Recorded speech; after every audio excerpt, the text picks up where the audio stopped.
Hi there, in this video I'm going to show you how you can use camera filters on Samsung Galaxy S25. So you just need to tap on this camera app icon to access the camera. Now from here you will find the 4 dot button. Simply tap on it, and from here you just need to scroll the right, and here you will find 3 circle icon.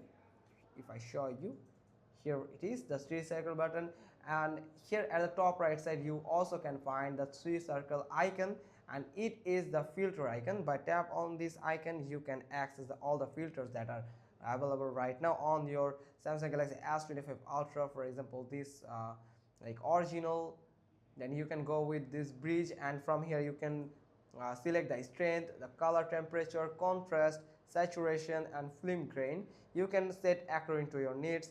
Then this is pulse, like crystal, shiver, chill, and different types of uh, filters are available here. You can also download another filters, some filters that are available in the Samsung Galaxy's uh, store, where you can find some filters that you can add to your camera.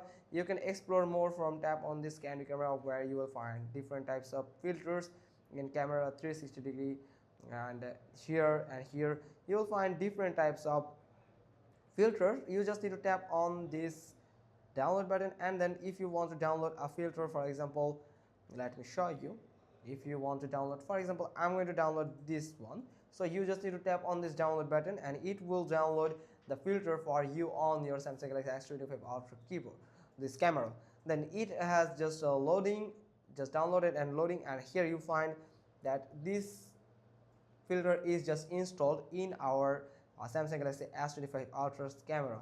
So that's how you can just add your filters and some on your photos, and you can use your filters for capture photos, and it is pretty much nice. If you capture any photo with the filter, it looks nice. So hope you got this. If so, then give us a thumbs up. Don't forget to subscribe our channel, click on the bell icon, and we will get back to you soon with another informative video. Thanks for watching. Till next time.